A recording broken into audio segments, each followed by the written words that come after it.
है। वेदांता है आज फोकस में और कंपनी ने तीसरे अंतरिम डिविडेंड का भी ऐलान कर दिया है। अब इससे जुड़ी बारीकी और इससे जुड़े कुछ और भी डिटेल्स समझ लेते हैं और आशीषा हमारे साथ जुड़ चुकी हैं पूरी जानकारी लेकर। आशीषा, गुड मॉर्निंग, बताइए।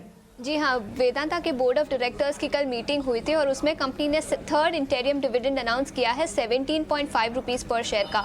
करंट मार्केट प्राइसेस से कंपेयर करें तो ये 5.6% का डिविडेंड यील्ड होता है, जो एनालिस्ट के एक्सपेक्टेशन से काफ़ी ज़्यादा है।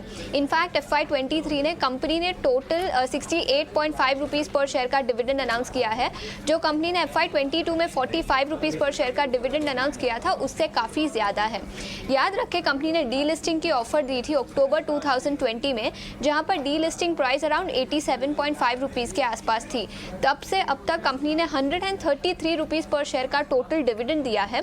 और याद रखें, स्टॉक तभी 110 लेवल्स पर था, अभी स्टॉक 310 लेवल्स पर है, जिसका मतलब ये होता है कि स्टॉक में भी 160% का अपमूव देखने को मिला है तब से अब तक। यानी डिविडेंड और स्टॉक मूव को कंबाइन करें तो अराउंड 313 रुपीज़ पर शेयर का शेयर होल्डर्स को मुनाफा हुआ है, वर्सेस डी लिस्टिंग प्राइस जो केवल 87.5 रुपीज़ पर शेयर पे थी। वेदांता की डेट पोजीशन की भी बात कर लेते हैं, बिकॉज एनालिस्ट का ऐसा मानना है कि जो डिविडेंड दिया है उसके चलते कंपनी की नेट डेट पोजीशन डिटीरियोरेट हो सकती है। फर्स्ट और सेकंड क्वार्टर में कंपनी की नेट डेट 11,000 करोड़ से बढ़ी थी।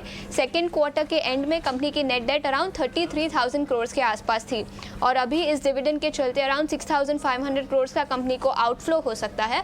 और इसी के चलते एनालिस्ट का मानना है कि शायद कंपनी की नेट डेट पोजीशन अभी और भी डिटीरियोरेट हो सकती है। इनफैक्ट वेदांता रिसोर्सेज, जो वेदांता लिमिटेड की पेरेंट कंपनी है, उसके आउटफ्लो और उनको जो डेट रीपेमेंट्स होते हैं उस पर भी वेदांता लिमिटेड का डिविडेंड क्वांटिफाई होता है, लेकिन अभी second half of the year में वो एक कंसर्न नहीं है।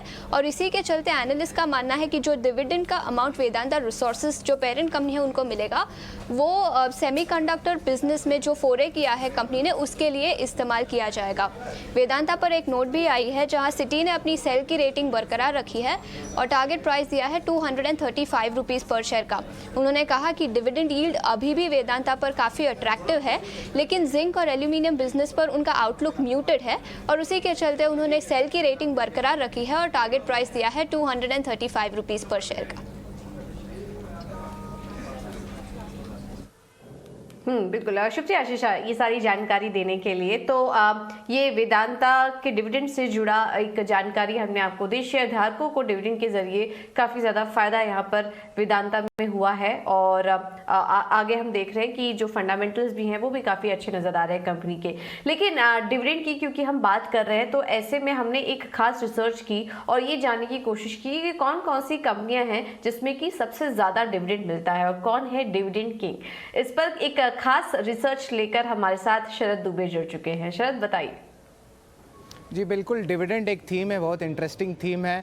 और सबसे पहले जो है आपको ऑफ कोर्स PSUs ले लीजिए, मेटल्स ले लीजिए या REIT ले लीजिए, यहाँ पे ज़्यादा डिविडेंड मिलता है निवेशकों को। आगे जाते हुए CSC भी एक टाइप से एक प्राइवेट कंपनी है, लेकिन जो आप कह सकते हैं कि उनकी जो डिविडेंड आई है वो बहुत अच्छे आए हैं, स्पेशली आप क्या कह सकते हैं पब्लिक सेक्टर के अगेंस्ट। और आगे जाते हुए जो है ऑफ कोर्स महंगाई के समय जो है डिविडेंड थीम स्टॉक जो है प्रेफरेंस में आते हैं। लेकिन ये कौन से 10 अहम स्टॉक्स हैं जहाँ पर अगले 12 महीने में सबसे ज़्यादा डिविडेंड यील्ड आने वाला है? तो सबसे पहले लिस्ट में आता है ऑफ कोर्स वेदांता रहेगा, हिंदुस्तान जिंक रहेगा। यहाँ पे डिविडेंड यील्ड जो है अनुमानित यील्ड एक्सपेक्टेड है, अगर आप 100 रुपये बात करते हैं तो 16 रुपये से 11 रुपये आपको मिल सकते हैं हिंदुस्तान जिंक और वेदांता में। NMDC ONGC जैसे दिग्गज शेयर्स है। फिर ऑयल इंडिया, IOCL, कोल इंडिया में भी जो है 9% का एक एक्सपेक्टेड रिटर्न है डिविडेंड यील्ड का। और इसके अलावा एंड में मैं बात करूँ तो उसमें CSE, BPL और नाल्को भी आएगा। बट आगे जाते हुए जो है कौन से इंडिसेस में जो एवरेज यील्ड सबसे ज़्यादा है, तो स्मॉल कैप इंडिसेस देखें तो यहाँ पे 3% से ज़्यादा डिविडेंड यील्ड आ रही हैं। अब ये तो बात हुई डिविडेंड यील्ड की। अब हम बात करेंगे डिविडेंड पे आउट रेशियो के लिए।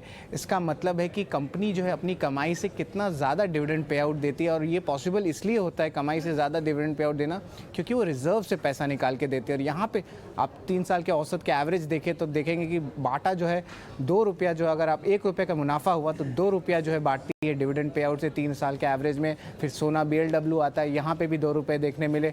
और फिर कंजम्पशन नेम्स आ जाते हैं, नेस्ले ले लीजिए, HUL ले लीजिए, ब्रिटानिया ले लीजिए, यहाँ पे भी जो है एक अच्छी पे आउट डिविडेंड की दिखने मिल रही है।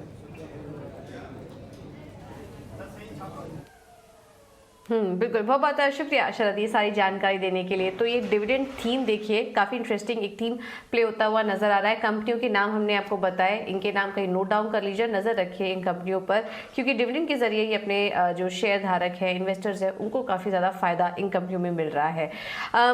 फंडामेंटल्स हम वेदांता के समझे, एक बार एक चार्ट चेक कर ले लेते हैं। स्नेहा, वेदांता इन स्तरों पर कैसी लग रही है आपको ये कंपनी? अगर एंट्री लेना हो किसी को, तो क्या ये स्तर सही है?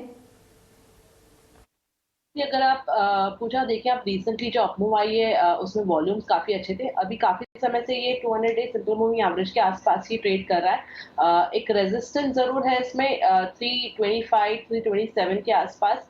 तो जब भी ये क्रॉस होता है तो इसमें एक अच्छी मूव आ जाएगी। तो अभी के लिए अगर किसी को फ्रेश एंट्री लेनी है तो they can anyways do it. एक स्टिक स्टॉप लॉस जो है दैट शुड बी अराउंड 298 का एक स्टिक स्टॉप लॉस लगा के होल्ड किया जा सकता है। Level to watch out on the higher side will be 327.